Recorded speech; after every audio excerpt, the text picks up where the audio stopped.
10।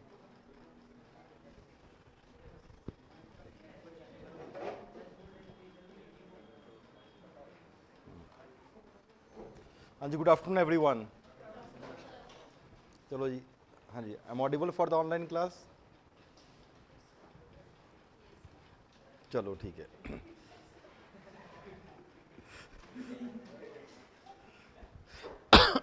The topic that we would be taking up today is communalism. काफ़ी important और काफ़ी ज़्यादा इंटरेस्टिंग टॉपिक है, और डायरेक्टली क्वेश्चन यहाँ से कम्युनलिज्म से भी आ सकता है, and indirectly the question can be coming about mob lynching, the recent communal harmony that has been effected. But उसको हम एक सेपरेट टॉपिक ही लेके चलेंगे, मॉब लिंचिंग, क्योंकि वहाँ पे गवर्नमेंट के रेगुलेशंस क्या हैं और सुप्रीम कोर्ट उसके लिए क्या बोलती है, गवर्नमेंट के क्या स्टेप्स लिए हुए हैं, what are the causes of mob lynching, उसको एक टोटली हम सेपरेट टॉपिक लेके चलेंगे। अभी हम जिस टॉपिक के ऊपर फोकस करने वाले हैं that will be basically regarding communalism. चलो, एंड ऑफलाइन स्टूडेंट्स हैं आपके, सबके आंसर मिल चुके हैं, ऑनलाइन के भी मिलेंगे 2-3 दिन में। और जिस स्टूडेंट्स ने मॉर्निंग में आज कम्युनलिज्म जब उसका कॉन्स्टिट्यूशनलिज्म का सबमिट किया था वो भी चेक है। जो ऑफलाइन आते हैं और क्लास लगाते हैं मॉर्निंग में ही सबमिट कर दिया करो, because I come early in the morning, आ जाऊँ करूँगा तो मॉर्निंग टाइम चेक करके आपको इस टाइम तक मिल जाया करेंगे। तो भाई क्या होता है ये communalism? What is communalism? Division of communities. हाँ बोलो।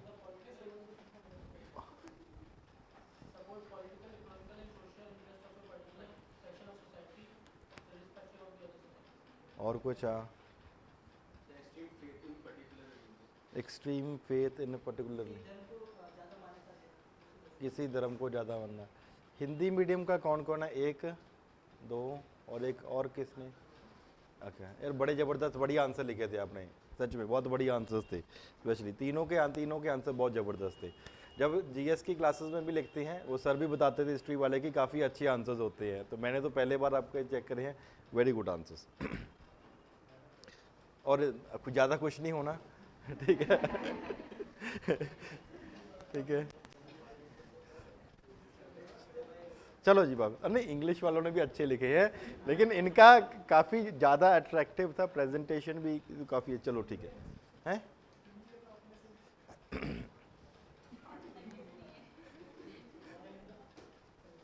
चलो जी बताओ, कम्युनलिज्म जस्ट बस हो गया।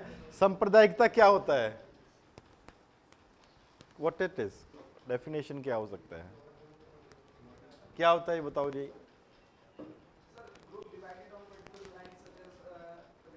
हाँ, धर्म के नाम के ऊपर बंटवारा हो गया, बट गया। और कुछ? क्यों बंटवारे की जरूरत ही क्यों है?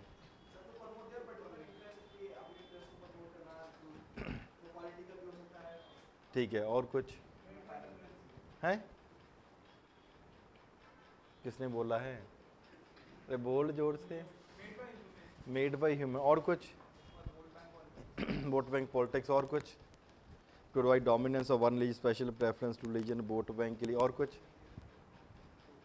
जी बताओ ये जी है?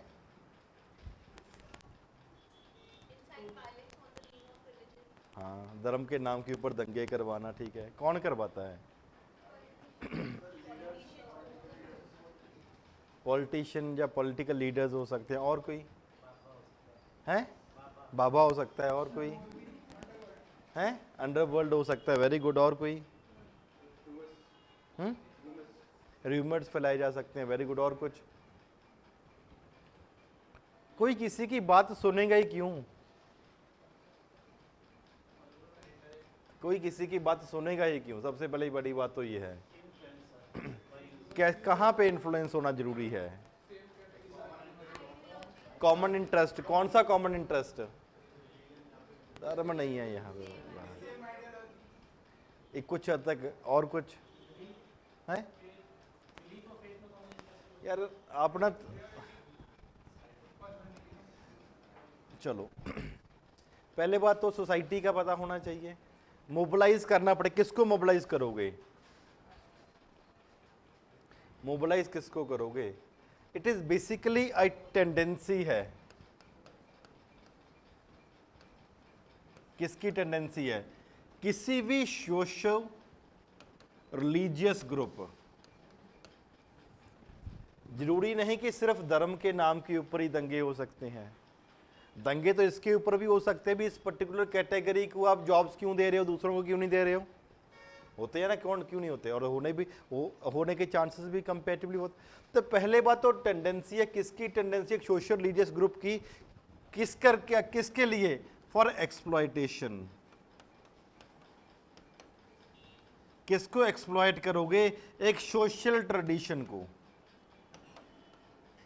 सोशल ट्रेडिशन का मतलब कि हम लोग मिलके एक समाज बनाते हैं और हमारा समाज उन लोगों के से अलग है, हम लोग और वो लोग।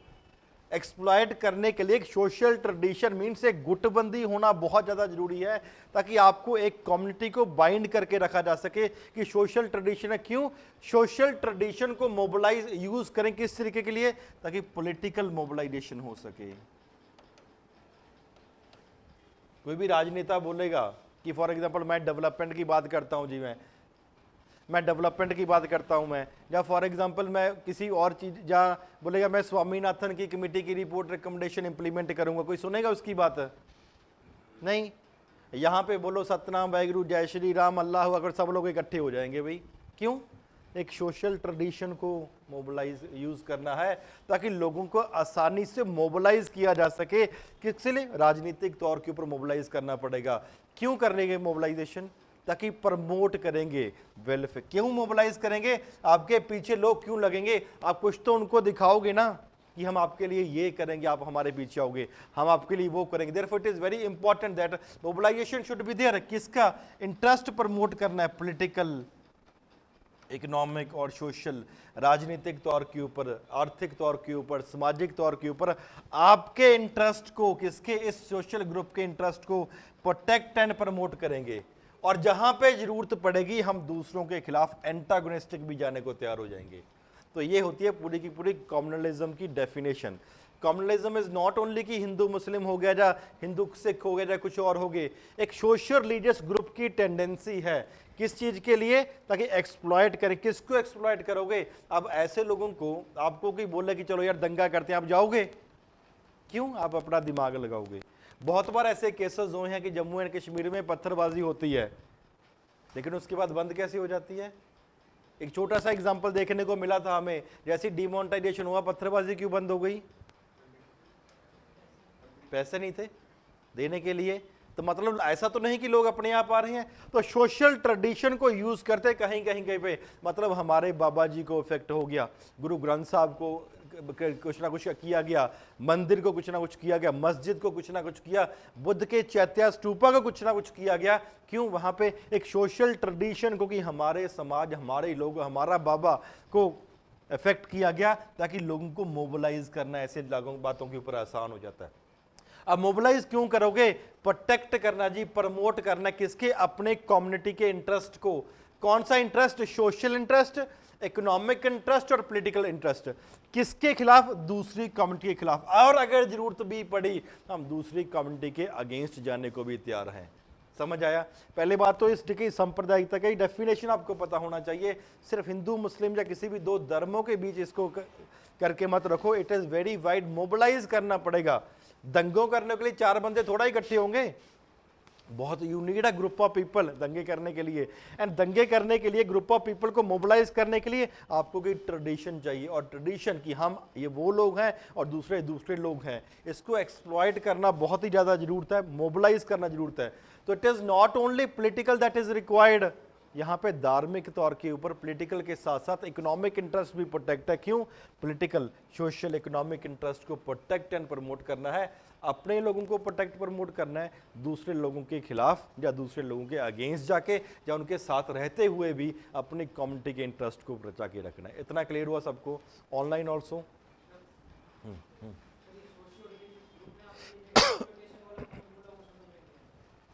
किसी ट्रेडिशन को एक्सप्लॉइट करना है। एक्सप्लॉइट करने का मतलब उसको यूज करना है, उसको यूज करते हुए लोगों को इकट्ठा करना है, लोगों को इकट्ठा करके मोबिलाइज करना है। एक्सप्लॉइट का मतलब होगा यूज करना है उस चीज को। Is it clear for online? चलो ठीक है। पहले बात तो हमें पता होना चाहिए व्हाट इज कम्युनलिज्म, जस्ट पहली डेफिनेशन। दूसरा, कम्युनलिज्म के फीचर क्या हैं? दो अलग चीज होती है।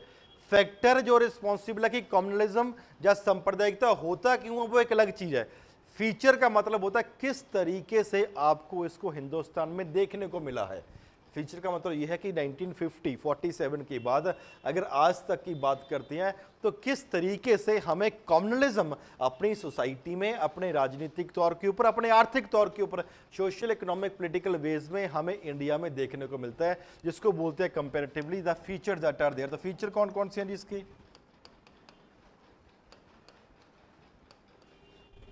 बताओ जी, फीचर क्या हो सकते हैं? हाँ, वो तो कम्युनलिज्म तो राइट्स हो ही गया। हाँ, और कुछ फीचर मतलब कैसे आपको देखना पड़ा है। हेट स्पीच हो गया, सेपरेट नहीं, सेपरेट लिक्विड नहीं, आज़ादी की बात तो नहीं। और कुछ?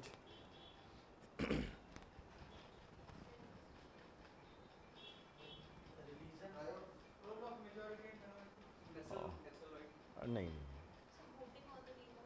और कुछ? वो हो गया फैक्टर्स विच आर रिस्पॉन्सिबल। हमें देखने को कैसे मिला है? Fear, protest. अगर दो फैक्टर लेके चलते हैं, एक पॉलिटिकल और एक रिलीजियस, अगर दोनों में से देखें कि क्या रिलीजन ज्यादा लोगों को मोबिलाइज करना सकता है, रिलीजन की वजह से लोग मोबिलाइज हुए हैं, या राजनीति की तरह वजह से लोग मोबिलाइज हुए हैं? आप बताओ जी। डूब के मर जाओ। अरे कभी कुछ एक नहीं होता। पहले बात तो कौन सा बताओ आज तक बाबा बोलता चलो मेरे पीछे लोग दंगे करते हैं? कौन सा बाबा का नाम बताओ? किसी बाबा का नाम बताओ जो बोलो चलो दंगे करते हैं? हैं? अरे वो मजे करने की बात है भाई, मैं दंगे की बात कर रहा हूं। सही बात है, मैं दंगे की बात कर रहा हूं। बताओ। लेकिन कुछ राजनीतिक लीडर का नाम तो आपको पता है? जैसे पहले मोदी साहब का नाम है, अडवाणी आ गया बीच में, ठीक है, एक्सेट्रा एक्सेट्रा, काफी लोगों के नाम आ जाती हैं कि धार्मिक नाम के ऊपर, एक राजनीतिक तौर नाम के ऊपर इसको यूज मोबिलाइज किया था। तो पहले बात, पहला पॉइंट है यहाँ पे, जब नहीं ध्यान से सुनो, ये आपको प्रॉब्लम हो जाएगी बाद में, क्योंकि अब प्रॉब्लम कहाँ पे होगी? आप फीचर को फैक्टर लिख दोगे, फैक्टर को फीचर लिख दोगे, तो एग्जामिनर को सिंपल तरीका खत्म, क्रॉस। तो ये ध्यान से रखो, फीचर किस तरीके से आपको देखने को मिला है, उसका मतलब फीचर है। फैक्टर का मतलब क्या कारण है कि ऐसा फॉर एग्जांपल होता है, दो अलग चीज है। इसलिए मैं बोल रहा हूं ध्यान से सुनो, बिकॉज ये दोनों मिक्स हो जाते हैं।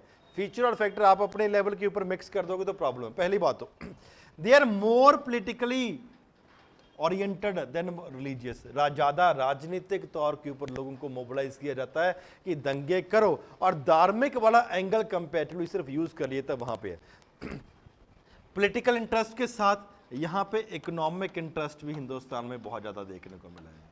बहुत दंगे हुए हैं इकोनॉमिक इंटरेस्ट की। एक छोटा सा एग्जांपल, जैसे मेट्रोपॉलिटन सिटी है बेंगलुरु, कुछ लोग नॉर्थ ईस्ट असम से बच्चे थे, वो नॉर्थ ईस्ट में डाउन साउथ में जाके जॉब कर रहे थे, अरे उनके खिलाफ ही हो गए। तो वहाँ पे क्या हुआ? ये लोग अलग हैं, हम लोग अलग हैं। डिस्पाइट द फैक्ट एक मेट्रोपॉलिटन एरिया है, वहाँ पे भी इकोनॉमिक इंटरेस्ट की वजह से वहाँ पे इफेक्ट कंपैरेटिवली देखने को मिलता है। बार बार उसी चीज़ को, बार बार कम्युनल वायलेंस और कम्युनल क्लैशेस देखने को मिलते हैं।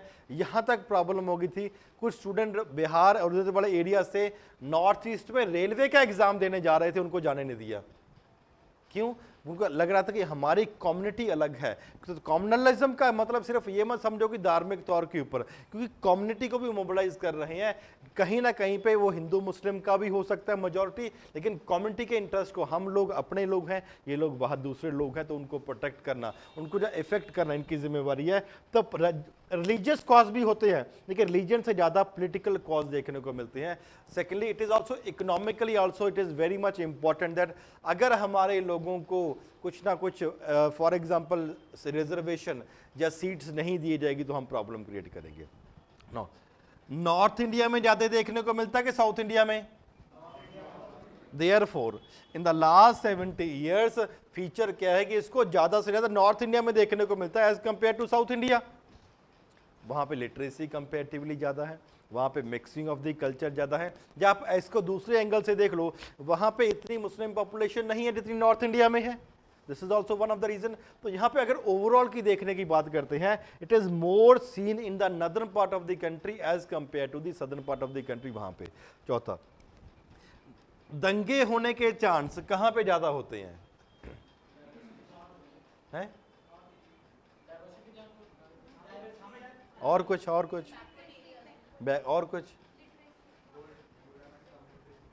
जहां पे एक तो मिक्सिंग ज्यादा हो लोगों का, एंड सेकेंडली रीअक्रेंस वहां पे होने की ज्यादा बात होती है जहां पे एक बार हो चुका है।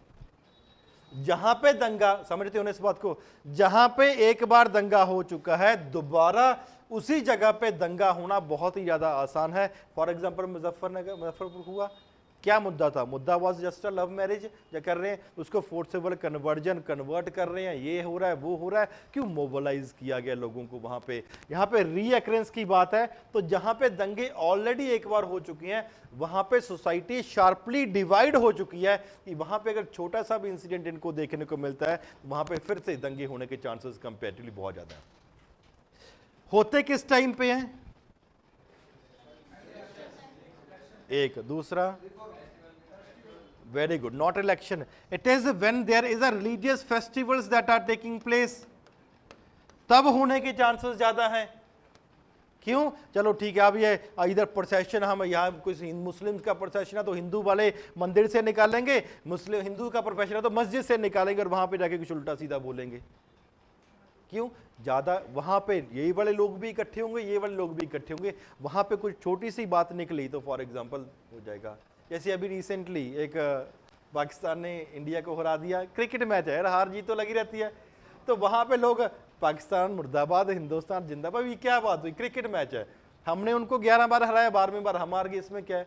तो वहां पे कुछ लोगों का तो इतने पढ़े लिखे थे, बोलते इस्लाम का रीइमर्जेंस हो चुका है, ये इस्लाम बोला भाई ये क्या बात हुई? क्रिकेट मैच से रीइमर्जेंस होगा वो किसी भी धर्म का? और Islam is not dependent upon cricket, तो बहुत बड़ी चीज है यार वो, ठीक है। और दूसरा, कल को पाकिस्तान बांग्लादेश आपस में भिड़ गए तो पाकिस्तान बांग्लादेश का मैच भी तो होगा, तो तब किसका बाबा जीतेगा बताओ?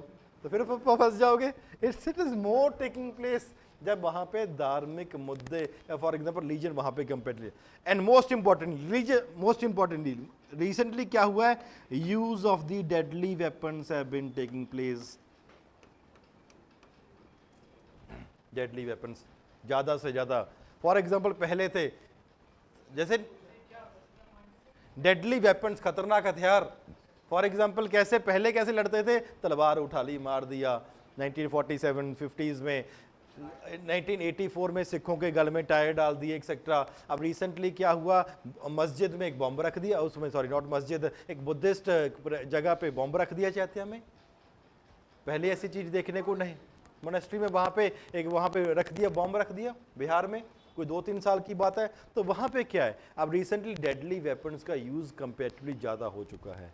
पहले लड़ाई होती थी अलग तरीके से, लेकिन रिसेंटली पिछले 20 सालों में, 2 डेकेड्स में, use of the deadly weapon has increase to a great extent. तो किसी ना किसी तरीके से लोगों को मोबिलाइज कर रहे हैं, ताकि ये फीचर है। फीचर का मतलब है किस तरीके से हमें एक कम्युनलिज्म देश में देखने को मिला है। क्लियर है everyone? Online also?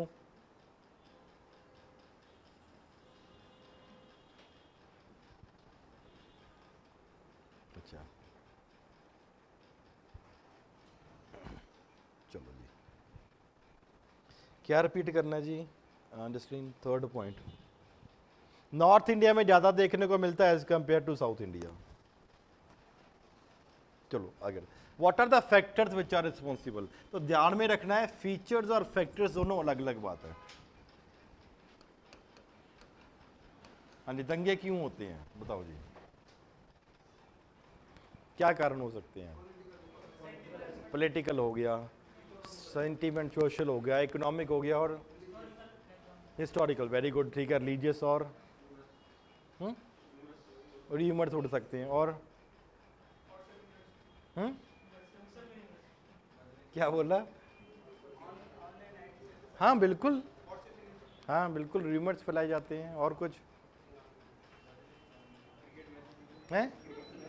Cricket match promote own agenda etcetera. और कुछ elections, religion, Orthodox, stereotype, mentality of people. International भी हो सकता है, हेट स्पीच भी दी जाती है। और कुछ? यस,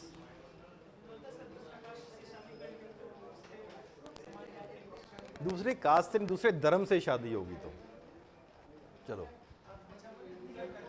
हैं? हाँ, कन्वर्जन के र्यूमर तक चेंज किया जा रहा है, दिखाने के लिए कि हमारा धर्म कंपेरेटिवली तुमसे ज़्यादा अच्छा है, तुम्हारा धर्म नीचे है, हमारा धर्म ऊपर है। फेक न्यूज़ है, व्हाट्सएप यूनिवर्सिटी, बिल्कुल। लव जिहाद अला बन गया, बिल्कुल नहीं। वो दूसरा भी तो है, वो वैलेंटाइन डे को कौन रोकते हैं? अब आ रहा इतने दिल से इतनी बड़ास निकली है ना बजरंग दल के लिए सब मारेंगे आपको वो लोग मिलके, एकदम मुंह से निकला बजरंग दल। अरे चलो चलो,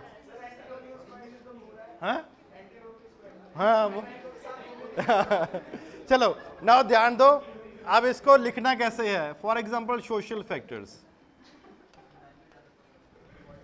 ध्यान दो, देखो सोशल फैक्टर्स में आप इसको सिर्फ हेडिंग देके जब आप ऐसा नहीं लिख सकते कि they are different people who are living in society and जिसकी वजह से ये प्रॉब्लम हो सकता है। सोशल फैक्टर को आपको सब पॉइंट कैटेगरी से एक एक्सप्लेन करने की जरूरत है। फॉर एग्जांपल जैसे social tradition,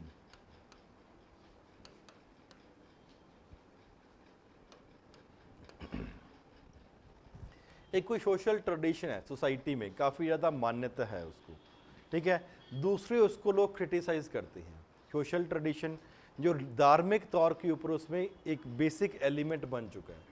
you can say that अगर पुराने टाइम या मॉडर्न हिस्ट्री की बात करते हैं तो वहाँ पे एक है sati system was prevalent in India, ये सोशल ट्रेडिशन है। जब सती को लोग क्रिटिसाइज कर रहे थे तो वहाँ पे प्रॉब्लम हुई। जैसे ट्रिपल तलाक का एक मुद्दा है, तलाक तलाक तलाक मीन्स चलो हो गया, तो लोग ऐसी चीज़ों का मजाक उड़ाते थे पहले, लेकिन वो धर्म का एक इम्पॉर्टेंट हिस्सा जो बन चुकी थी। अगर ऐसे ट्रेडिशन को आप क्रिटिसाइज करोगे नेगेटिवली, देखो हर धर्म के लिए कुछ ना कुछ बेसिक एलिमेंट्स होते हैं और वो मानना पड़ता है। अगर सोशल ट्रेडिशन को नेगेटिवली आप इंटरप्रेट करोगे या करवाओगे दूसरों से, क्योंकि बहुत लोग रिलीजन को इसलिए पढ़ते हैं ताकि जस्टिफाई किया जा सके और अपना ज्ञान बढ़ा सके। बहुत लोग रिलीजन को इसलिए भी पढ़ते हैं अपने को ही नहीं, दूसरे रिलीजन को भी पढ़ते हैं ताकि उनको हम क्रिटिसाइज कर सकते हैं। तो वहाँ पे अगर सोशल ट्रेडिशन को एक्सप्लॉइट किया जा सके, जैसे आपको पहले ही बताया था, for Hinduism it is cow that is very Holi. लेकिन अगर एशियन ट्रेडिशन की बात करते हैं, एशियन कल्चर की बात करते हैं या स्क्रिप्चर्स की बात करते हैं, वहाँ पे गाँव का मीट कैसे बनाया जाता है पूरा बताया गया किताबों में यार। तो वहाँ पे क्या हुआ? अब दो चीज़ अलग है, ये कुछ और बोल रहे हैं, ये कुछ और है, लेकिन सोशल ट्रेडिशन है कि इज्जत करते हैं। अगर हिंदू उसकी इज्जत करते हैं तो दूसरे धर्मों को भी चाहिए कि वो भी इज्जत करें। अगर उनका कुछ ट्रेडिशन है इस्लाम वालों का, सिखिज्म वालों का, तो दूसरों को भी मानना पड़ेगा। एक सोशल ट्रेडिशन को जब नेगेटिवली इंटरप्रेट किया जाता है वहाँ पे there is a problem that is. देखिए class and caste ego,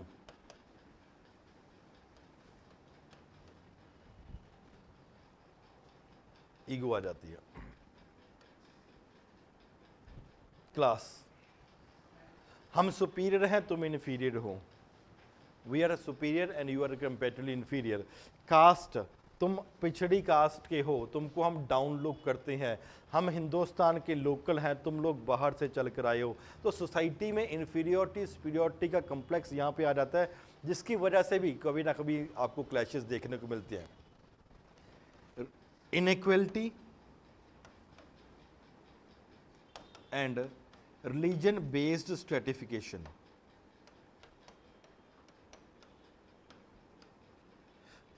inequality normally अगर मॉडर्न हिस्ट्री की बात भी करते हैं तो सोशल रिलीजियस रिफॉर्म मूवमेंट आपको ज़्यादा इस्लाम में देखने को मिलती है या हिंदुइज्म में? हिंदुइज्म में, इस्लाम में उतनी ज़्यादा सोशल रिलीजियस रिफॉर्म मूवमेंट नहीं देखने को मिलती। क्यों? बिकॉज वो चाहते थे कि धार्मिक तौर के ऊपर हम काफ़ी ज़्यादा स्ट्रांग हो सके। लेकिन जो आजकल के टाइम क्या है वो उसको इंग्लिश एजुकेशन को निगलेक्ट कर दिया, जिसका देखने को फीचर देखने को मिलता क्या है कि अगर रिचनेस ज़्यादा देखने को मिलती है तो वो हिंदुज़म में है एज़ कम्पेयर टू इस्लाम। तो इनइक्वलिटी एक तो ज़्यादा है, लेकिन कुछ लोग इसको इस तरीके से इंटरप्रेट करते हैं कि नहीं यार हम मुस्लिम हैं इसलिए हमारे लिए हमारे खिलाफ डिस्क्रिमिनेशन किया जा रहा है, तुम हिंदू हो इसलिए तुम्हें एक फेवर दिया जा रहा है। तो वो डिस्क्रिमिनेशन जो आपके माइंड में है, रिलीजियस बेस्ड स्ट्रेटिफिकेशन, ऊंच नीच का और इनइक्वलिटी का जो फैक्टर है वो भी काफ़ी एक इंपॉर्टेंट रोल प्ले करता है आपके सोशल टेंशन क्रिएट करने के लिए, जिसकी वजह से दंगे हो सकते हैं। तो पहला पॉइंट है सोसाइटी। सोसाइटी में सिर्फ प्लेन नहीं लिखना, आपने तीनों पॉइंट लिखने हैं, social tradition, class and caste को, inequality and religious based stratification, जिसकी वजह से कॉन्टिन्यूसली वहाँ पे प्रॉब्लम होती है। पहला पॉइंट क्लियर है सबको? चलो, सेकंड इज रिलीजियस फैक्टर्स।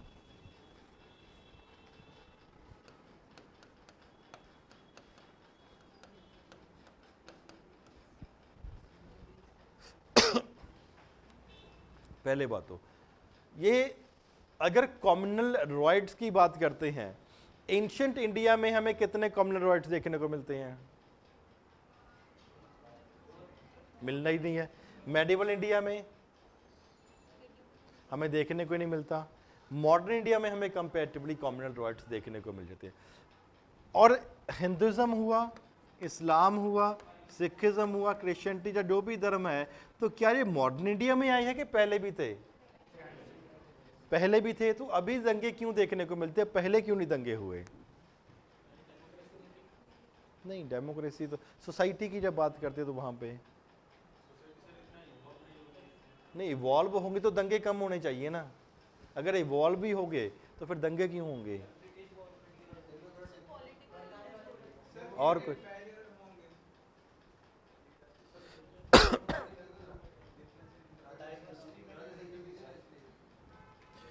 आपको एक छोटा सा एग्जांपल देता हूं। इट इज़ नॉट गुड और bad, it's a normal example है, ठीक है। मेरे काफ़ी दोस्त हैं, इनके ऑलमोस्ट ऑल जितने भी ज़्यादातर दोस्त हैं वो मेरे खाते भी और पीते भी हैं।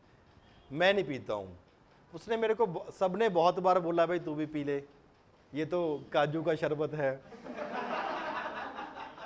हाँ, काजू से बनती है ना अच्छी वाली, तो ये तो अंगूरों का शरबत है, ठीक है, ये है वो है? लेकिन मैंने नहीं। क्यों? बिकॉज उनके सोचने का नजरिया अलग था, मेरे सोचने का नजरिया अलग था।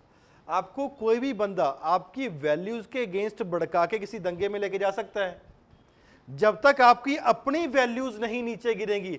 When your own secular values and religious norm will not be going down, आपको कोई भड़का ही नहीं सकता, ठीक है ना। अभी यहां भी तो हम हिंदू मुस्लिम सिख बैठे हैं, यहां पे तो कोई प्रॉब्लम नहीं हो रही है, लेकिन बाहर जाके क्यों? क्योंकि अगर आपके वैल्यूज कंपैरेटिवली वीक हो गई हैं, वहां पे दंगे होने के चांसेस ज्यादा हैं। तो वहां पे क्या हुआ है?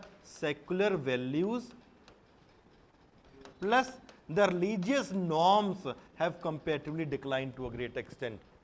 पहले एक सिंक्रेटिक कल्चर, मिलके कल्चर डेवलप हुआ था, जब मुगल्स भी आए थे, जब उससे पहले भी था, तो एक हिंदू मुस्लिम आर्किटेक्चर डेवलप हो गया था यार। एक जहां पे एक जैसे बाबरी मस्जिद का जो ढांचा गिराया गया, ऐसा नहीं था कि यहीं पे हुआ, वर्ल्ड ओवर ऐसी चीज होती थी। नॉर्मली अगर बात करती हैं तो ये मंदिर बन गया, ऐसे ही होता है मंदिर, इसको ऊपर से हटा दो, ये मस्जिद बन गई, ऐसे ही होगा ना। हर जगह पे ऐसा होता है। जब बाहर से लोग चल के इन्वेड करने जाएंगे, या अगर यहाँ पे इन्वेजन करने के लेंगे, ऐसा थोड़ा अपने मिस्त्रियों को भी साथ लेके चलेंगे, चलो भी वहां पे जाके मस्जिद बनाते हैं। नहीं, वहां पे जो था और वहां पे लोगों को पकड़ा, भाई ये ढांचा तैयार कर दो, उन्होंने तैयार कर दिया, बात खत्म, वो मस्जिद बन गई। And world over that has taken place. बहुत जगह पे मस्जिद ही वहां पे तोड़कर चर्च भी बनाई गई है, वहां जगह पे चर्च थी वहां पे तोड़ के मस्जिद भी बनाई गई है, तो वो एक अलग इशू है। लेकिन जब हमारे सेक्युलर वैल्यूज, मतलब हिंदू मुस्लिम एक ही जगह पे इकट्ठे रह सकते हैं, जब ये वैल्यूज इफेक्ट नहीं हुई थी तो कोई दंगे नहीं थे। लेकिन अब रिसेंटली वैल्यूज इफेक्ट होने, क्यों? हमारे धार्मिक तौर के ऊपर हमारा सोच समझ और हमारे रिलीजियस गुरुज का, रिलीजियस गुरु जो अभी जो चलते हैं समाज में, जिस तरीके से वो धर्म को इंटरप्रेट कर रहे हैं, their own values have comparatively become very narrow. वो उनका खुद का सोचना समझना, धर्म को इंटरप्रेट करना ही इफेक्ट हो चुका है। Why? Because narrow interpretation of the religion. यार कौन सा धर्म सिखाता भी चलो ठीक है उठा लो तलवार और मारने चलो, कोई नहीं बताता। लेकिन उसकी इंटरप्रिटेशन इस तरीके से नैरो पॉइंट ऑफ व्यू से करी जा रही है ताकि लोगों को भड़काना कंपैरेटिवली आसान हो रहा है। जब तक आपके अपने वैल्यूज नहीं इफेक्ट होंगे तो वहां पे आप नहीं कर सकते। No, use of religion for political gains.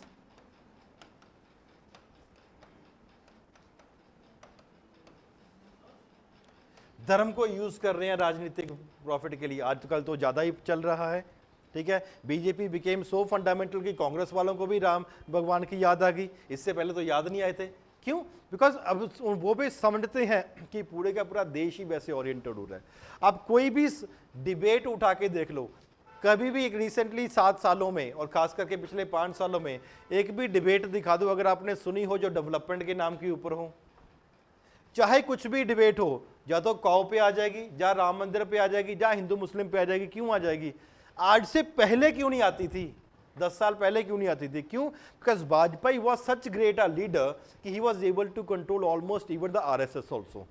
लेकिन अब नहीं है, जब तुम्हारे सिर पे बैठ गए हैं वो, अब कर रहे हैं। वो एक ऑर्गेनाइजेशन है, सोशल काम कर रही है, अच्छा या बुरा उसको देखना आपका नजरिया है, लेकिन उनका राजनीतिक काम नहीं है ना। It is not that religion. Vajpayee के टाइम के ऊपर तो 24 पार्टियां थी, 23-24 पार्टियां थी, वो सबको मिला के चल रहे थे। और यहाँ पे तो सिंगल पार्टी डोमिनेट कर रही है, फिर भी आपके ऊपर क्यों? आप धर्म को यूज कर रहे हो राजनीतिक गेन के ऊपर। कुछ टाइम के ऊपर कुछ 1 साल 1.5 साल पहले की बात है कि वीडियोस भी आई थी। क्या हुआ था, एक किसी गरीब को, मुस्लिम को मार दिया बिहार वाले रीजन में एक हिंदू ने, उसकी छाती पे खड़े होकर उछल कूद करके बोल रहा था जय श्री राम जय श्री राम। अरे राम भगवान थोड़ा बोल रहे हैं भाई, ये हरकतें कर। क्यों? अब धर्म को इतना मोबिलाइज कर रहे हो इसको, ताकि रिलीजन के धर्म के नाम के ऊपर मोबिलाइज कर रहे हैं, तो यहाँ पे कंपेरेटिवली बहुत ही ज्यादा है। ये आप कब मोबिलाइज हो जाते हो जब आपके खुद की सेक्युलर वैल्यूज कंपेरेटिवली हो रहे हैं। Communal ideology of leaders.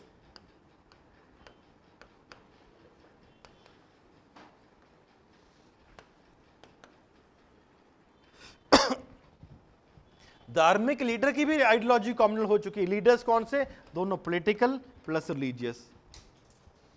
अब बहुत सारे धार्मिक लीडर है, वो भी इस तरीके से इंटरप्रेट नहीं करते कि प्रमोट करो सेक्युलर वैल्यूज। अगर आपको लगता है कि कल को मोदी साहब के बाद अगर कोई देश का प्रधानमंत्री बनता है तो कौन बन सकता है आइडिया बीजेपी में? क्यों?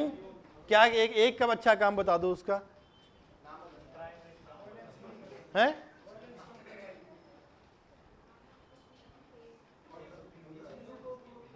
क्यों? बिकॉज उसको भी पता है वोट हिंदू वोट मिलेंगे, दूसरों को टोटली इग्नोर कर दो। फडणवीस अच्छा बंदा है, देवेंद्र फडणवीस कितनी ज्यादा डेवलपमेंट का काम किया है, उसके मुताबिक तो यूपी में कुछ भी नहीं हुआ। Any people coming from UP, कितने लोग हैं? जो जितने भी डेवलपमेंटल प्रोजेक्ट यूपी में हुए थे, अभी के सरकार के हैं कि पुराने सरकार के हैं? I been to UP for so many number of times, ठीक है, लेकिन मैंने बहुत बार पूछा ये यार, ऐसे रिसेंटली लखनऊ गए तो वहाँ पे काफ़ी डेवलपमेंट का काम था, जाने का मौका मिला। मैंने बोला ये कब से चल रहा है? कहते ये तो पिछले साल का था, अभी तो पूरा करवा के पोस्टर वोस्टर लगा दिए अपने। तो अच्छा काम, डेवलपमेंटल प्रोजेक्ट है। अगर वोट कल को करोगे तो धर्म के नाम ऊपर करोगे कि डेवलपमेंट के नाम के ऊपर करोगे? लेकिन नाम किसका आगे आ रहा है? धर्म का, नॉट। क्यों? बिकॉज वहां पे प्रॉब्लम आ जाती है। यहां पे आपके माइंड को कंट्रोल कौन कर रहा है? It is the media that is controlling your mind. क्यों? वहां पे सेक्युलर वैल्यूज काफी हद तक डिक्लाइन हो चुकी हैं। अगर आज के टाइम के ऊपर भी अगर सबसे ज्यादा कैपेबल, चलो मोदी साहब जैसे भी हैं, सबसे ज्यादा कैपेबल बंदा जो सरकार में अच्छा प्रधानमंत्री बन सकता है कौन है? Gadkari. Such an intellectual person, ठीक है, तो वहां पे कंपेरेटिवली बन जाए तो अच्छा है, लेकिन चलो फॉर वेरियस रीजन जो भी एक्सेट्रा एक्सेट्रा, ठीक है। लेकिन क्यों? यहां पे आपकी आइडियोलॉजी इस तरीके से गवर्न करी जा रही है, ताकि ये प्रॉब्लम है।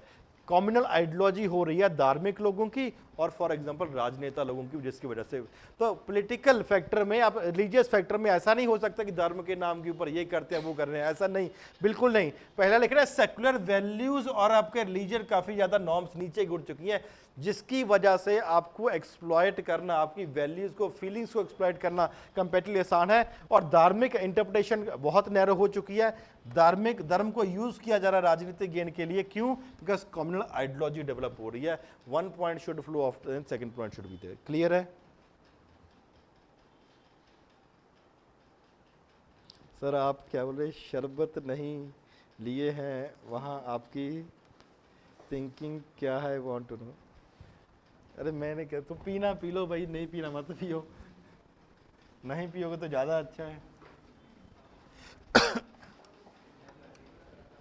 The third is political factors.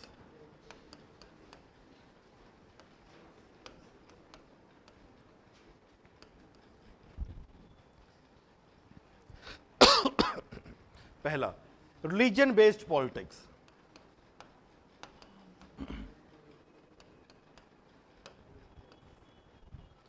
धर्म के नाम के ऊपर पूरी राजनीति करी जा रही है। और सबसे बड़ी बात, पॉलिटिकल जस्टिफिकेशन दी जा रही है for communal violence.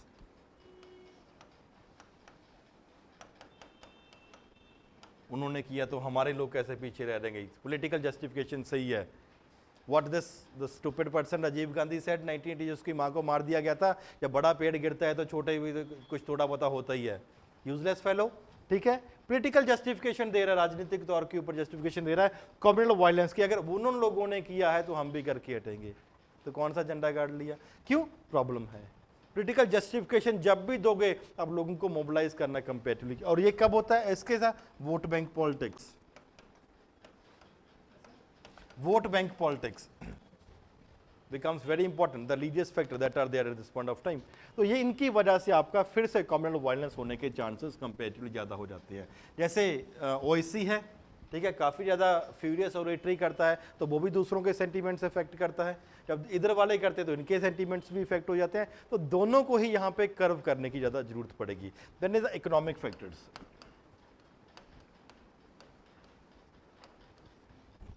Are also there. Economic exploitation and discrimination, भेदभाव किया जा रहा है, एक्सप्लॉयट किया जा रहा है कि ठीक है। इकोनॉमिक एक्सप्लॉयटेशन जैसे आप देखते हो, बहुत बार आपने शायद सुना भी होगा, मूवीज में तो देखा भी है कि मुस्लिम्स को बहुत जगह पे रूम नहीं मिलता, ऐसे नहीं देते, हम नहीं देंगे जी, नॉर्मल सी बात है। अगर रूम नहीं मिलता तो जॉब मिलती होगी, वो तो नेक्स्ट लेवल पे चले गए हो ना। तो देयरफॉर इकोनॉमिक एक्सप्लॉयटेशन किया जा रहा है, हाँ दे देंगे लेकिन पैसे कम देंगे। डिस्क्रिमिनेशन, भेदभाव करेंगे आपसे घर देने के लिए, रूम देने के लिए या जॉब देने के लिए, that is always causing a problem at this point of time. और लॉपसाइडेड इकोनॉमिक डेवलपमेंट, वो हमारे लोगों का एरिया नहीं है, हम वहां पे डेवलपमेंट ही नहीं करेंगे। लॉपसाइडेड मतलब एक ही साइडेड, एक साइड पे यहाँ पे हिंदूज रहते हैं, यहाँ पे मुस्लिम्स रहते हैं, इनकी डेवलपमेंट हो जाएगी, इनकी नहीं होगी। जब हिंदू लीडर होगा, जब मुस्लिम लीडर होगा तो इनकी डेवलपमेंट हो जाएगी, इनकी नहीं होगी। हम वहाँ पे इंडस्ट्री नहीं लगाएंगे, हम यहीं पे इंडस्ट्री अपने लोगों के लिए लगाई जाएंगे। तो लॉपसाइडेड इकोनॉमिक डेवलपमेंट मतलब एक ही साइड के ऊपर डेवलपमेंट हो रही है, जहाँ पे अपने लोग रहते हैं, जहाँ पे दूसरे लोग रहते हैं, उनकी डेवलपमेंट कंपेरेटिवली कुछ भी वहाँ पे देखने नहीं मिलता। इसको छोड़ के और क्या कारण हो सकते हैं? There are various legal factors are also there.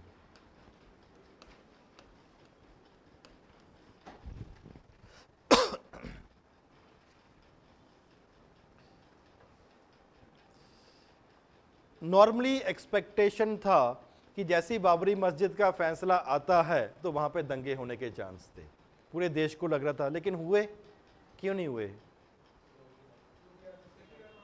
हैं? अब कुछ सेकुलर वैकुलर नहीं है, क्लियर कट बोल दिया, डीएम को क्लियर कट गाइडलाइंस वर इशूड, अगर तुम्हारी डिस्ट्रिक्ट में कुछ चूं भी कर गया तो हिसाब लगा लेना, किसी को बोलने नहीं दिया। That was a clear cut guideline that were given. नहीं तो लोग कहाँ टिकते हैं? अगर इतनी अच्छी एडमिनिस्ट्रेशन है कि दंगे नहीं होने दिए, तो दंगे हो रहे तो मतलब एडमिनिस्ट्रेशन में कुछ प्रॉब्लम है। Therefore, legal and other factors or administrative factors are also there। तो legal factors में क्या रोल प्ले करेगा? That कोई सिविल कोड ही नहीं है, there's the absence of common civil code।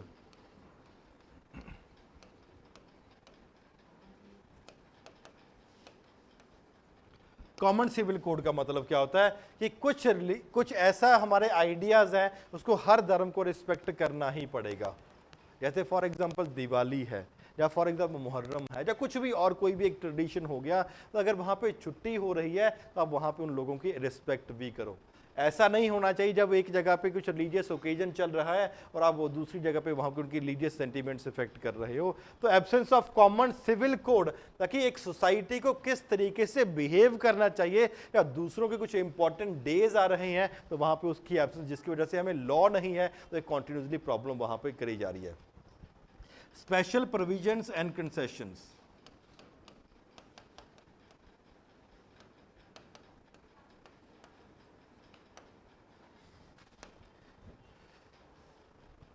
For some communities and even कहीं ना कहीं पे कुछ लॉज में बना दिया जाता है कि इतने परसेंट यहाँ पे मुस्लिम्स आएंगे, या इतने परसेंट हिंदू होंगे। जैसे कोई यूनिवर्सिटी है जैसे, तो वहाँ पे क्या बोलते हैं, इतनी पॉपुलेशन इनकी रहेगी, इतनी पॉपुलेशन इनकी रहेगी। तो जब ऐसे प्रोविजंस ही बना रहे हो, जैसे कंसेशन ही दे रहे हो धर्म के नाम के ऊपर, तो वहाँ पे कंपेरेटिवली प्रॉब्लम होने के चांसेस ज़्यादा है। रिजर्वेशन कहीं ना कहीं प्रोवाइड करी जा रही है, जिसकी वजह से भी प्रॉब्लम है। देन एडमिनिस्ट्रेटिव फैक्टर्स, बोलो।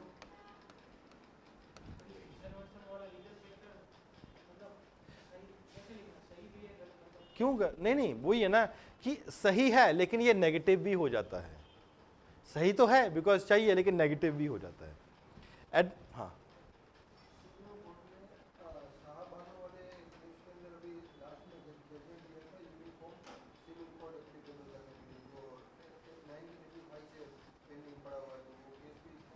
यूनिफॉर्म सिविल कोड इंप्लीमेंट करने के लिए नहीं, recently the latest decision of supreme court is that कि अभी हम रेडी नहीं है यूनिफॉर्म सिविल कोड के लिए, रुक जाओ।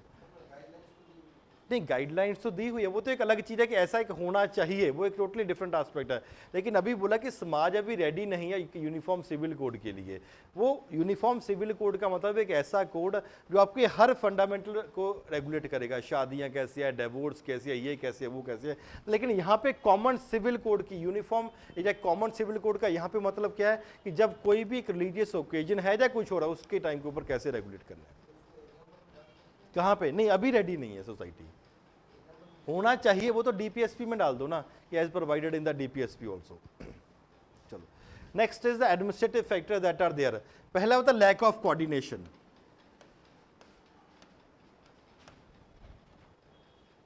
किसका? Between police and administrative units. पता नहीं लगता जहां पे दंगे होने वाले हैं। अब आप इंटेलिजेंस वीक नहीं हो सकती ना कि आपको पता नहीं लग सके कि यहाँ पे दंगे होने वाले हैं। Is always a problem that has been there. अगर दंगे होने के चांसेस भी है, इल इक्विप्ड पुलिस वालों के पास हथियार ही नहीं है डील करने के लिए, and ill trained also, training ही नहीं है कि अगर ऐसे दंगे होते हैं तो मारने से पहले रोका कैसे जाए लोगों को। इल इक्विप्ड मतलब उनके पास हथियार नहीं है उन दंगों के साथ डील करने के लिए, और इल ट्रेन्ड मतलब ट्रेनिंग भी नहीं है कि अगर ऐसा कुछ प्रॉब्लम होती है उनके साथ हमने कैसे डील करना है। और अगर हो भी सब कुछ तो पुलिसमैन वाले भी बायस्ड है, भेदभाव करते हैं। अरे कोई बात नहीं, अपने लोग छोड़ दो, इनके ऊपर कम चार्जेस लगा दो। भेदभाव वहां पे भी हो जाता है कि बायस्ड पुलिसमैन है, बहुत भेदभाव करते हैं। कोऑर्डिनेशन नहीं है पुलिस और एडमिनिस्ट्रेशन के बीच में, इल इक्विप्ड और इल ट्रेन्ड है, उनके पास हथियार भी नहीं है और ट्रेनिंग भी नहीं है, जिसकी वजह से दंगे होने से कंपेरेटिवली रोकना मुश्किल है हो जाता है इन लोगों के लिए। इतना क्लियर है एवरीवन? Online also.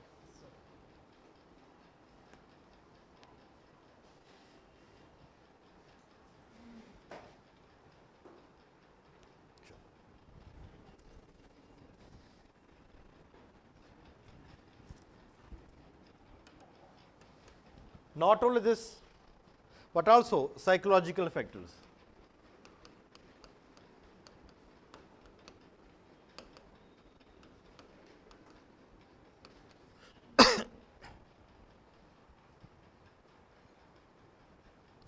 हाँ, पेपर 1, इसका पेपर 2 में भी कंटिन्यू होगा। सोशल एक stereotype attitude,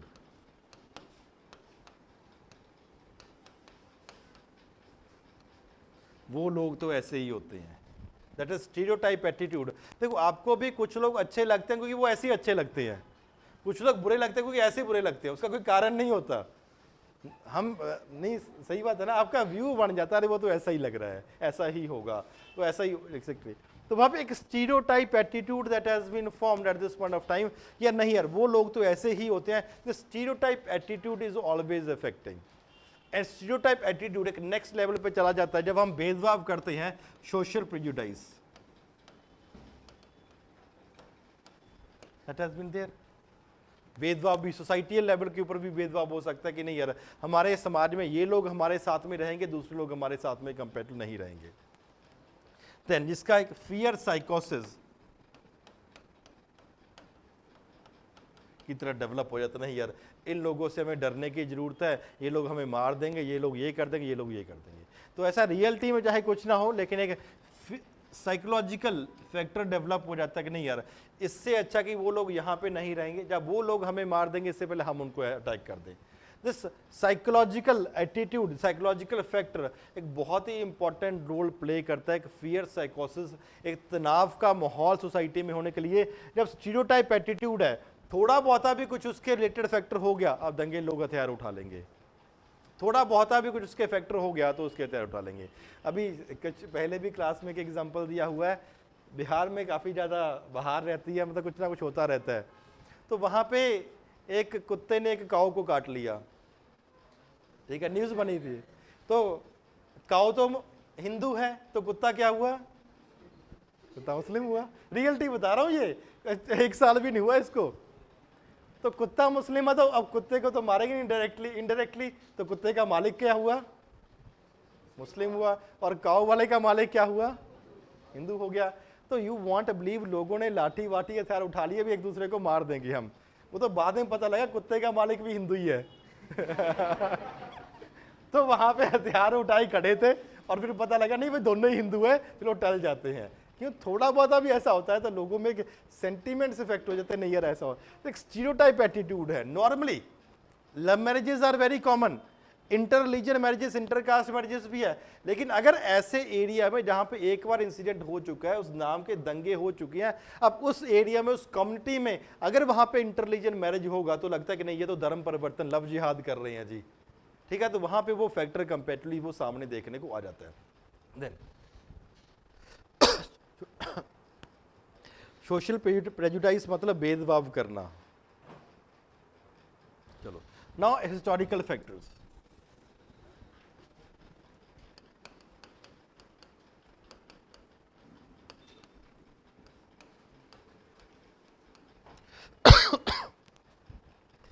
historical factor, alien invasion, अरे बाहर से चल के लोग आए हुए हैं, ये तो हमारे लोग नहीं हैं जी। Fact problem, for example alien बाहर से चल के इन्वेट कर दिया। औरंगजेब हो गया, औरंगजेब कहाँ पैदा हुआ? हिंदुस्तान में। इसका बाप कहाँ पैदा हुआ? हिंदुस्तान में। इसका दादा कहाँ पैदा हुआ? हिंदुस्तान में। अरे ये कौन से एलियन रह गए? सिंपल सी बात है ना। आप कह सकते हो एक जनरेशन यहाँ पे चल कर ये बाहर के लोग हैं, आपको दादा परदादा तक हिंदुस्तान में पैदा हो गया, अब इसके ज़्यादा क्या चाहिए बताओ? या लेटर मुगल्स वाले तो सभी यहाँ पे ही पैदा हुए हैं। तो वहाँ लेकिन एक स्टीरियोटाइप एटीट्यूड है, नहीं यार ये तो बाहर वाले लोग चल कर आए हुए हैं। तो इस एलियन इन्वेजन, बाहर वाले चल के लोग कभी आके हमारे ऊपर इन्वेड किया था, तो वो हमेशा आपके माइंड में, जहन में रहता, नहीं वो दोबारा कंपेरेटिवली फिर कर सकते हैं, जिसके लिए कंपेरेटिवली प्रॉब्लम है। Damage to religious institutions,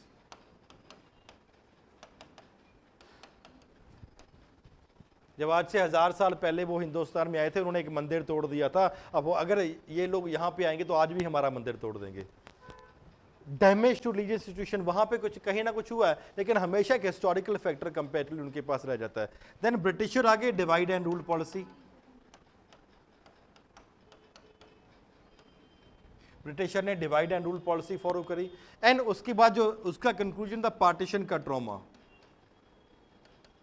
partition के डरावने सुपने, ट्रॉमा, कि हम आपको हमेशा जहन में रहता, नहीं यार वहाँ पे पार्टीशन के टाइम के ऊपर हिंदूज ने मुस्लिम्स को मारा, मुस्लिम्स ने हिंदूज को मारा, एक्सेट्रा, सिक्स को इसने मारा, इसको सिक्स ने मारा, एक्सेट्रा। ये पार्टीशन का ट्रॉमा हमेशा आपके माइंड में रहता है, तो वहाँ पे हमेशा प्रॉब्लम ही रहती है। Along with this there are certain local factors also that are there. Religious processions, जब रिलीजियस प्रोसेशन हो रहा होता है दोनों तरीके से काम करता है। जब लोग 5000 लोग सड़कों पे जा रहे हैं प्रोटेक्शन करने के लिए, तो उनमें भी एक एनर्जी होती है, उनको लगता है हमें कोई बोल के दिखाए, कैसे बोलेगा। वो भीड़ का जो आपकी एनर्जी होती है, आप हर एक इंसान में आ जाती है। तो एक तो उनकी एनर्जी, थोड़ा बड़ा बहुत आसपास भी कुछ घूम रहा हो, उनको लगता है कि हमारे एंटी बंदा ही है ये, चलो इसको उठा के मारो। जब 5000 लोग 5 लोगों को मार रहे हैं, तो वो कल को वो भी तो 5000 हो जाएंगे जब तुम 5 रहोगे। तो वही जिस तरीके से पार्टीशन हुआ, कुछ बंगाल में मुस्लिम्स ने हिंदूज को मारा, उसका रेपरकेशन यूपी और महाराष्ट्र में देखने को मिला, जहां पे हिंदूज ने मुस्लिम्स को मारा। क्यों? रिलीजियस, यहाँ पे रिलीजियस प्रोसेशन भी अलग अलग जगह पे होंगे, तो लोकल कुछ भी इंपॉर्टेंट डेवलपमेंट हो रही है। चलो फॉर एग्जांपल यहाँ पे प्रॉब्लम क्रिएट, स्लोगन रेजिंग।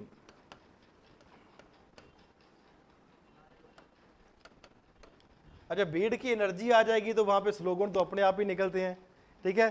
नहीं, ऑब्वियसली बात है ना, वो एक बंदा बोल दे फिर सब लोग उसके पीछे बोलने लग जाते हैं, तो स्लोगन डेफिनेटली इफेक्ट करते हैं सेंटिमेंट्स को। Then local anti social element भी तो होते हैं।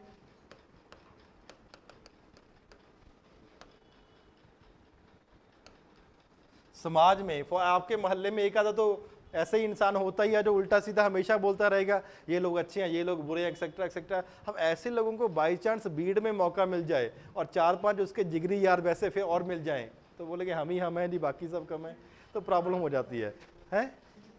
हाँ, तो वहाँ पे local anti social factor also they play a very important role, कि जिसकी वजह से दंगे होने के चांसेस कंपैरेटिवली बढ़ जाते हैं। तो these are the causes, factors which are responsible for this communalism in the country. ऐसा नहीं कि 2 4 3 आइसोलेटेड फैक्टर लिखोगे और आप बोलोगे मैं तो फोड़ आया यूपीएससी का क्वेश्चन, ऐसा कुछ नहीं है। इतना लिखने के बाद बोलोगे कि ठीक है आप कुछ लिख कर आए हो, विद प्रॉपर एक एक लाइन के अंदर एक सब पॉइंट भी लिखना पड़ेगा, एक एक लाइन में, इसमें सोशल ये है, पॉलिटिकल ये है, इकोनॉमिक ये है, रिलीजियस ये है, एंड एक्सेट्रा, तभी आपका ये पूरे का पूरा कॉजेज या फैक्टर्स कंप्लीटली पूरा होगा। अभी ठीक है एवरीवन, फॉर ऑनलाइन ऑल्सो?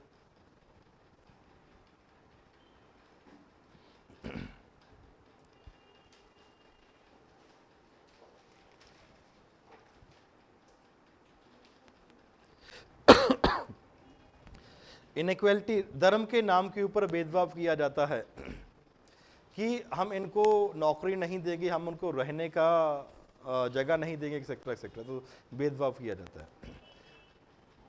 चलो जी, अगर है तो इसको ठीक भी करना है, अगर ये प्रॉब्लम है।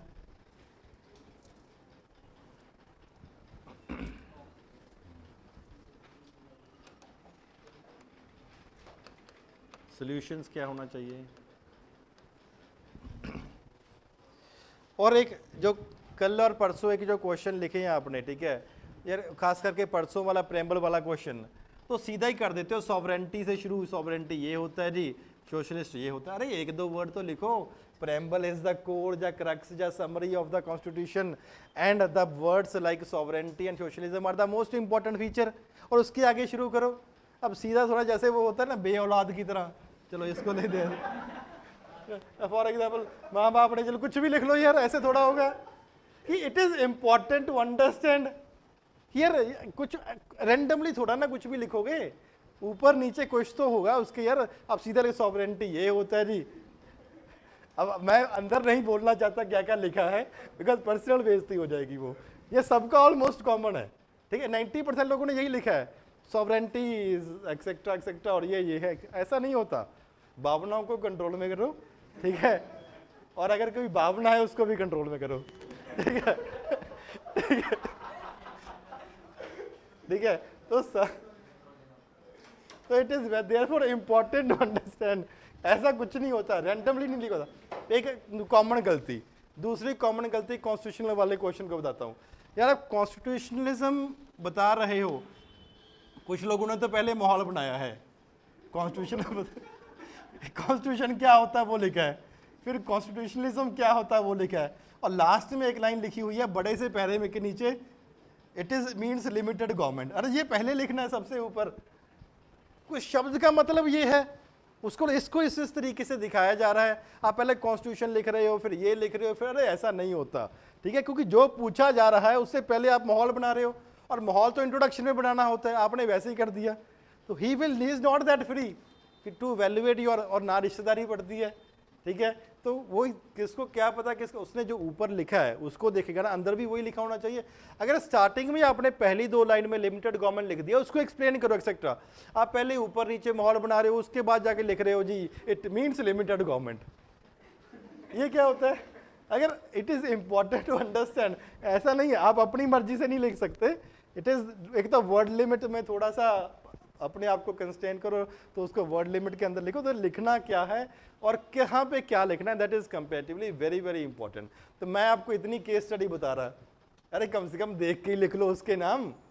आप एग्जाम में जाके भूलोगे, मैं मान लेता हूँ, मैं भी क्या बोलता हूँ, अगर आपको 4-5 केस तो कल कराई दिए थे, 5-6 पहले परसों वाली क्लास में, अरे 2 तो लिखो। मैं मानता हूं कि 2 भूल जाओगे, अब यहां मत भूलो ना यार, यहां तो ताजा ताजा करवाया है, अब लिखो ताकि वहां पे जाके 4 में से 2 भूल जाओगे, 2 लिख लोगे। अब चारों के चारों ही भूल रहे हो, ठीक है, तो वो मैंने अपने लिए याद नहीं करे, वो तुम्हारे लिए है। तो right the name of case studies, national capital territory of Delhi हो गया, स्वर्ण सिंह केस हो गया, सोहेलो केस हो गया, अरे 4 तो केस करवा दिए, ठीक है, तो उसमें से 2 तो लिखो कम से कम, ताकि वहां पे आपके आंसर में वजन आ जाए, वो इंपॉर्टेंट है। चलो, what are the measures that are there? एक जब मेजर्स है तो 2-3 चीज है। अगर कोई बाई चांस, देखो अगर इतनी बड़ी प्रॉब्लम है, सरकार ने भी कुछ तो किया होगा, ऐसा नहीं कि सरकार वेली बैठी है, तो कुछ हो सकता है, कुछ गाइडलाइंस हो सकता है कुछ एक्ट हो सकता है कुछ, फॉर एग्जांपल किसी मॉन्यूमेंट को बचाने का तरीका हो, तो वो सब कुछ आपको उनका नाम लिखना पड़ेगा, मैंडेटरी है, वो लिखना ही पड़ेगा। फॉर एग्जांपल एक गाइडलाइंस इश्यू करे थे, communal harmony guidelines,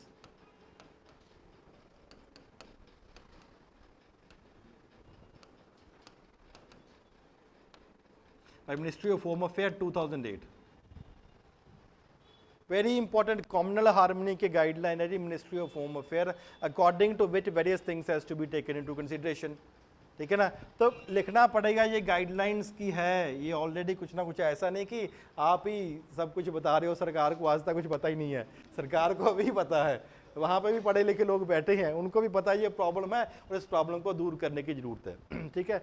guidelines have been issued, और ऐसा नहीं कि कुछ भी लिखो, मेजर्स नहीं, आप लिखो कि there have been various acts that has been made and the guidelines have also been issued by the ministry of home affair to deal with the problem, फिर उसकी आगे गाइडलाइन लिखने लगो। ऐसा नहीं कि मेजर्स और फिर 1 2 3 4, ऐसा नहीं, उसको थोड़ा सा एक माहौल बनाओ, पॉजिटिव माहौल बनाओ, ताकि आपका एक आंसर भी फ्लो हो सके। चलो जी, पहला हमने पहला पॉइंट किया था, ये पॉलिटिकल कॉज ज्यादा है कि रिलीजियस कॉज ज्यादा है? पॉलिटिकल कॉज ज्यादा है, तो यहां पे पॉलिटिकल कॉज ज्यादा, तो पहले उसको डील करो, एज सिंपल एज। अगर राजनीतिक वजह से यहां प्रॉब्लम ज्यादा होती है, तो पहले राजनीतिक वाले को डील करो। Therefore the formation of political parties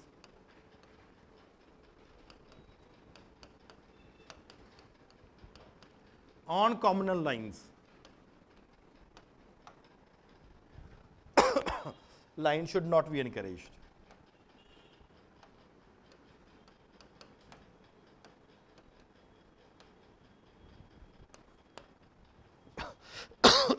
कुछ धर्म के नाम के ऊपर राजनीतिक पार्टियां बनाई जाती हैं, उनको कंपैरेटिवली डिस्करेज करना चाहिए, और they should not be encourage. अगर बन भी चुकी है या कुछ ऑलरेडी एग्जिस्ट कर रही हैं, तो उनको भी डील करना चाहिए। Therefore, one thing becomes important, that there should be a code of conduct for the political parties. नहीं, वो अलग चीज है, यह है it is a political code of conduct. A code of conduct should be there for a political parties. या तो राजनीतिक पार्टी अपने आप बना लो, they have an option, either they can make themselves कि हम ये चीज नहीं करेंगे, हम धर्म को यूज नहीं करेंगे, और the election commission of India should initiate steps. Election commission को स्टेप्स शुरुआत करने चाहिए, ताकि एक कोड ऑफ कंडक्ट इवॉल्व किया जाए, ताकि ये पार्टियां धर्म को यूज ना कर सके लोगों को मोबिलाइज करने के लिए। क्लियर है everyone? Code of conduct means किस तरीके से अपने आप को प्रेजेंट करना है, कंडक्ट करना है, अपना व्यवहार रखना है पार्टीज ने।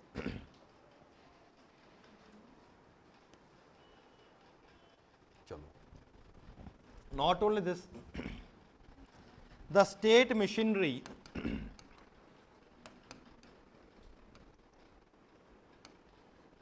should also be made more efficient. N efficient state machinery is also required. 2-3 चीज़ है। पहले बात तो इनको वेल इक्विप करो, ट्रेनिंग दो। और मूवी देखिए गंगा जल, जब अजय देवगन पहले बार पुलिस स्टेशन जाता है तो वो इंटरनेशनल हालत में बैठे होते हैं, है ना, वो मालिश करवा रहा है, कोई कुछ कर रहा है एक्सेट्रा। तो that should not be there. पहले बात तो we need to equip the state machinery कि ठीक है भाई, अगर कल को ऐसा हो गया तो जो आपकी वो, और जो गाड़ी होती है वो भी धक्का लगा के स्टार्ट होती है, जो मूवी में दिखाते हैं, ठीक है, हाँ जीप होती है। तो वहाँ पे क्या है, अगर उनके पास इक्विपमेंट्स ही नहीं है, हथियार ही नहीं है, ठीक है, या फॉर एग्जांपल कुछ ऐसे जीप ही नहीं है, तो कैसे जाएंगे, पहले बात। दूसरी बात, ट्रेनिंग देनी बहुत ज़्यादा जरूरी है। और training it is not physical, it is mental training that is there. अगर बंदा पुलिस स्टेशन जाता, क्यों जाओगे आप पुलिस स्टेशन? एक तो चलो अफसर बन के चले गए, वैसे क्यों जाते हो? FIR का दरवाने, कुछ चोरी होगा एक्सेट्रा। और आगे पुलिस वाला क्या बोलता है, हाँ क्या हुआ, क्यों आया है? अरे दुख हो के इनके पेन में आए हो ना आपके पास, और ऊपर से वो ऐसे डराता है आपको। तो क्या उनकी ट्रेनिंग नहीं है? और एक कटिंग, इसको बोलते हैं cutting edge level. Cutting edge level का मतलब क्या होता है, जो सबसे पहले हेल्प डेस्क होता है। अब हेल्प डेस्क की इतने गंदे तरीके से बोलता है, आप आदि तो अपनी प्रॉब्लम वैसे ही भूल जाते हो। तो वहां पे क्या हुआ, state machinery has to made more efficient, training ज्यादा जरूरी है। तो वहाँ पे, और सबसे ज़्यादा करप्शन है पुलिस में, काफ़ी हद तक जुडिशरी में उससे भी ज़्यादा करप्शन है। तो वहाँ पे करप्शन का, यहाँ पे लोगों का जो फैक्टर होता है कि ना अपने लोग इनको थोड़ा करने देते हैं, that has to comparatively stopped at this point of time. ये तभी हो पाएगा कि स्टेट मशीनरी कंपेरेटिवली काफ़ी ज़्यादा एफिशिएंट हो रही है, वेल इक्विप हो रही है, ताकि हर सेक्शन को किस तरीके से डील कर सकते। तीसरा, चौथा point, educational system has to be made better.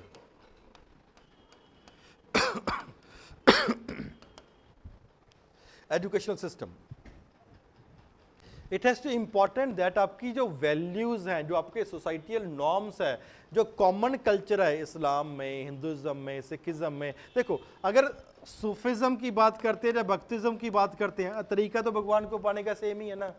वो भी कहते हैं भगवान आपको निराकार है, ये भी वो वैसे ही बोलते हैं। इट इज़ इंपॉर्टेंट, तो कॉमन एलिमेंट्स भी तो हैं। इसी तरीके से अगर कुछ फॉर एग्जाम्पल पुरानी लिटरेचर है, तो वहाँ पे भी तो कॉमन एलिमेंट्स दिखाए गए हैं। अगर कुछ आर्किटेक्चर बना हुआ है तो वहाँ पे भी तो कॉमन एलिमेंट्स दिखाए गए हैं। तो उन कॉमन एलिमेंट्स को अपने एजुकेशन सिस्टम में दिखाया जाना चाहिए in such a way that people should be in a position to understand and develop a common feeling की नहीं है आज नहीं, हम पहले से ही फॉर एग्जाम्पल इकट्ठे रह रहे हैं। That has to be organised at this point of time. Not only this, also important कि साइंटिफिक टेम्पर भी डेवलप किया जाए। वेरी वेरी इंपॉर्टेंट कि जब पढ़ा तो रहे हो, इट इज़ ऑल्सो इंपॉर्टेंट कि आपका दिमाग भी उस तरीके से विकसित हो कि किसी भी अगर कुछ रीति रिवाज गलत चल रहा है, उस रीति रिवाज को, ट्रेडिशन को, ट्रेंड को रोकने की जरूरत है। आप तभी रोक पाओगे अगर साइंटिफिक टेम्पर आप में डेवलप है। अगर आप गलत को गलत कह सकते हो और सही को वहाँ पे कंपेरेटिव सही कह सकते हो, therefore it is important. Decommunalisation of society,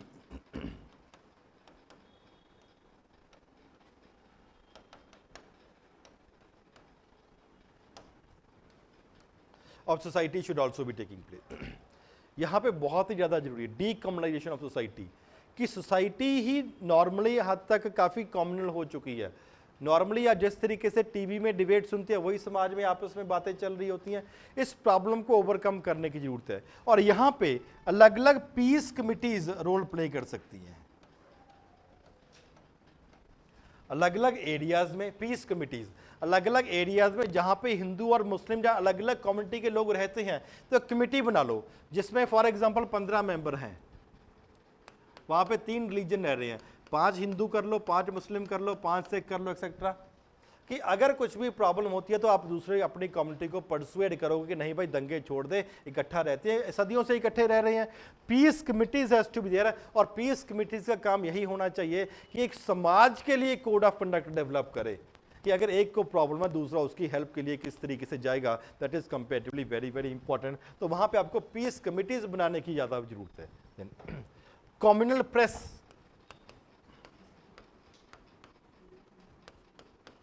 has to be banned. पहले कम्युनल प्रेस, बहुत बार आपके माइंड में ये बात रह जाती है कि नहीं यार वो एस लीडर को इस तरीके से बोला गया था, उसको सेम तरीके से न्यूज़पेपर में रख दिया गया या सेम तरीके से वीडियो में दिखा दिया गया और उसको फिल्टर नहीं किया गया, ज़्यादा फिल्टर कर दिया। पर नॉर्मली होता क्या है कि आम लोगों की समझ से बाहर हो जाता है कि यार ये किसी गुस्से में आके स्पीच दी हुई है, इट बिकम्स कंपेरेटिवली डिफिकल्ट। तो वहाँ पे क्या होता है, कॉमनल प्रेस उसको थोड़ा बहुत कटिंग करके या एडिटिंग करके इस तरीके से पेश करने की कोशिश करते हैं कि उसका कंप्लीटली मतलब ही कुछ और निकल आता है, तो वहाँ पे लोगों की फीलिंग्स या सेंटीमेंट्स कंपेरेटिवली इफेक्ट हो जाते हैं। तो वहाँ पे कॉमनल प्रेस को भी हमें कंटेल करने की जरूरत है। नेक्स्ट नो, आगे वाले जो पॉइंट्स हैं ये आपके नोट्स में नहीं है, इसको साथ में लिखते जाना। Then inter marriages, inter religion marriages,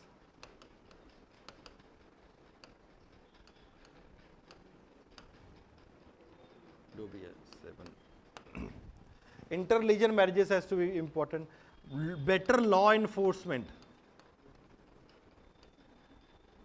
law तो कानून तो बना दिया गया, उसको इंप्लीमेंट भी करना है।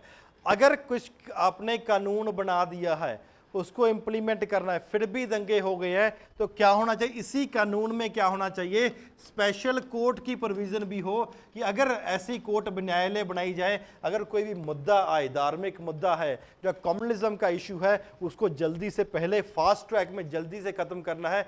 और अगर ज़्यादा मुद्दे हैं तो अलग से कोर्ट बना दो, भाई तुम्हारा काम ही ये है कि धार्मिक मुद्दों को डील करना है। और वहाँ पे एक कट ऑफ दी जाए कि 6 महीने के अंदर, 1 साल के अंदर, मैक्सिमम 3 महीने के अंदर आपको ऐसे कैटेगरी ऑफ केसेस को खत्म करना पड़ेगा। Then legislation against forcible conversion. अगर कन्वर्ट कर रहा है, आपको धक्के से कन्वर्ट करवाया जा रहा है, तो उसके खिलाफ कोई कानून बनाना चाहिए कि कोई आपको कन्वर्ट ना कर सके। Very very important. Forcible conversion, आपको अगर मजबूरी से कन्वर्ट कर रहा है। 5वां पॉइंट कौन सा था, एजुकेशन सिस्टम को ज्यादा बेटर कर दो, इस ताकि लोग डीकम्युनलाइजेशन, समाज में जो थोड़ा बहुत नफरत फैल चुकी है, इस नफरत को ओवरकम करने की जरूरत है। इसलिए पीस कमिटीज बनाई जाए, ऐसी कमिटीज बनाई जाए जहां पे लोग इकट्ठे रह के कोई भी प्रॉब्लम है उसको डील कर सकती है।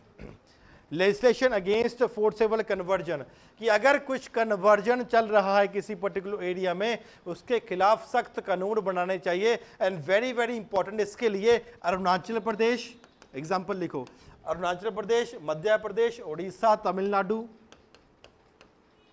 ने ऑलरेडी लॉ बना चुके हैं कि अगर कोई कन्वर्ट करता तो उसको, कोई फोर्सेबल कन्वर्ट करता उसको दंड दिया जाएगा। They have already enacted a law.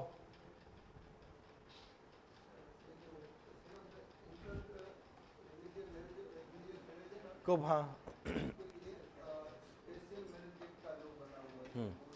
Law नहीं बोला, ज्यादा प्रमोट करो।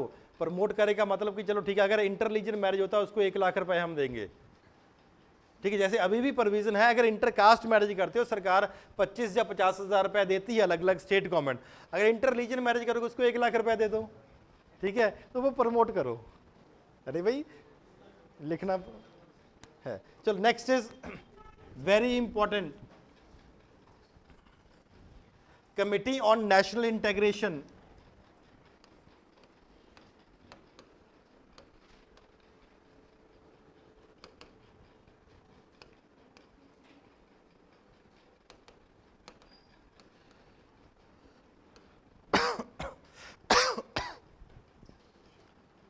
इन्होंने क्या बोला है, एक कमिटी वाज सेटअप इन 1969 में कमिटी बनाई गई थी।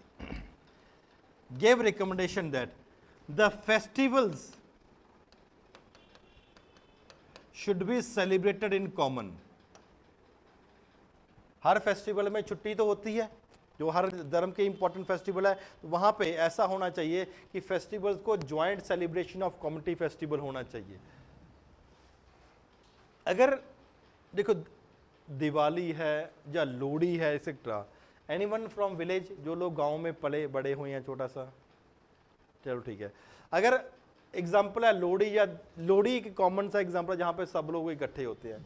शहरों में पहले बात तो लोहड़ी वोड़ी कुछ होती नहीं है, अगर होती भी है थोड़ी बहुत, तो कितने लोग होते हैं कि लोहड़ी पे हैं, अपने परिवार के ही लोग होते हैं। और गाँव में आई स्टिल रिमेंबर, मेरे गांव में 3 या 4 जगह पे पूरी लोहड़ी होती थी। मतलब कि इतना बड़ा गांव है लेकिन 4-5 जगह पे ही लोहड़ी हो रही है, क्यों? सब लोग वहीं पे आ रहे हैं।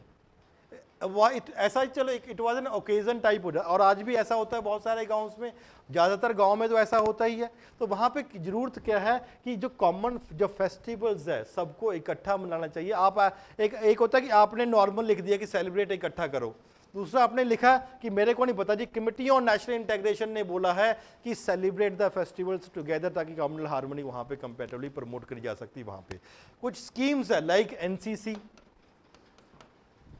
चलाई जा रही है, गर्ल्स गाइड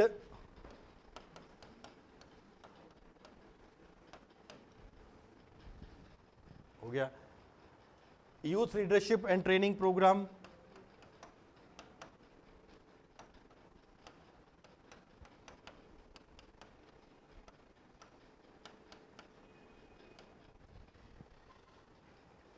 स्काउट्स, अलग अलग जगह पे ज़्यादा करने की ज़रूरत है, ताकि एक स्कीम की तरह चलाई गई है, ताकि जहाँ पे सब लड़कियाँ इकट्ठी हो जाएंगी, पूरे एरिया की लड़कियाँ इकट्ठी हो जाएंगी, उनकी ट्रेनिंग इस तरीके से दी जाएगी। सब प्रोग्राम का वही है ताकि उनमें एक लीडरशिप डेवलप हो सके, ताकि लीडरशिप का यहाँ पे सब का ट्रेनिंग प्रोग्राम का एनसीसी का मतलब एक ही है कि जो जो वहाँ पे जाएगा उनमें एक लीडरशिप स्किल डेवलप हो सके। अगर उनके गली मोहल्ले में कुछ प्रॉब्लम होती है तो वो लीडर बन के इस प्रॉब्लम को कैसे दूर कर सकते हैं। तो वहाँ पे अलग अलग स्कीम्स भी अलग अलग जगह पे चलाई गई है।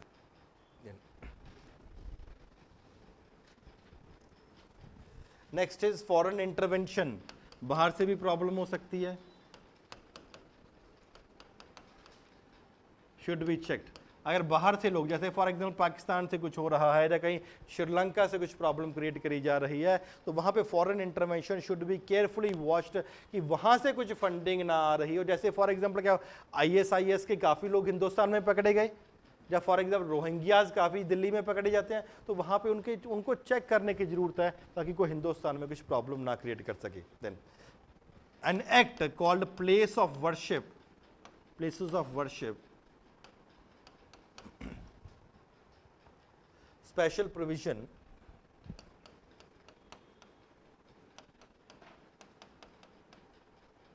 एक्ट 1991।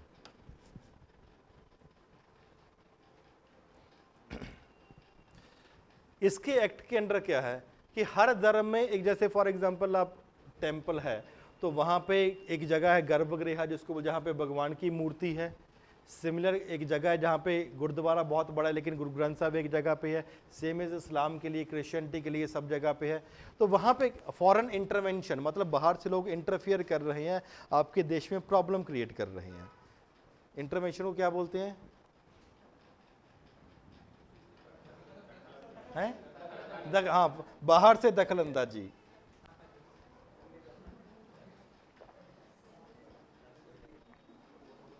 अल्लाह सुनो, places of worship special provision act 1991 क्या है? ये क्या बोलता है कि हर एरिया में, हर जगह पे, हर टेंपल में, मंदिर में, गुरुद्वारा में, वहां पे भगवान की,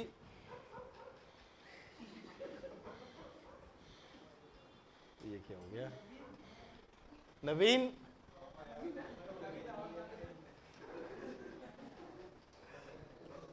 ठीक है, तो इन्होंने क्या बोला, the special protection should be given to that particular area जहां पे किसी भी धर्म के धार्मिक चिन्ह वहां पे प्रेजेंट है।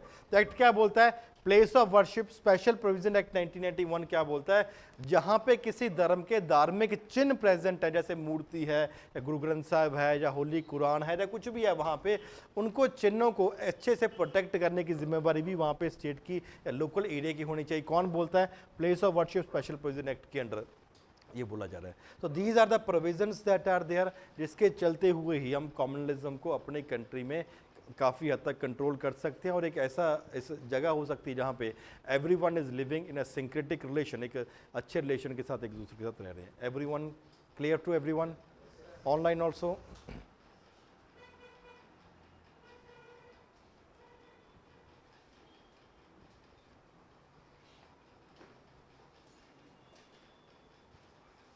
चलो जी ठीक है, इसको यहीं पे ख़त्म करते हैं। फिर tomorrow there will be a class और कल मोहित सर की क्लास होगी, he would be taking up एक गवर्नेंस का टॉपिक सर लेंगे, तो वहाँ से फिर आगे उसके बाद next continue. Thank you very much.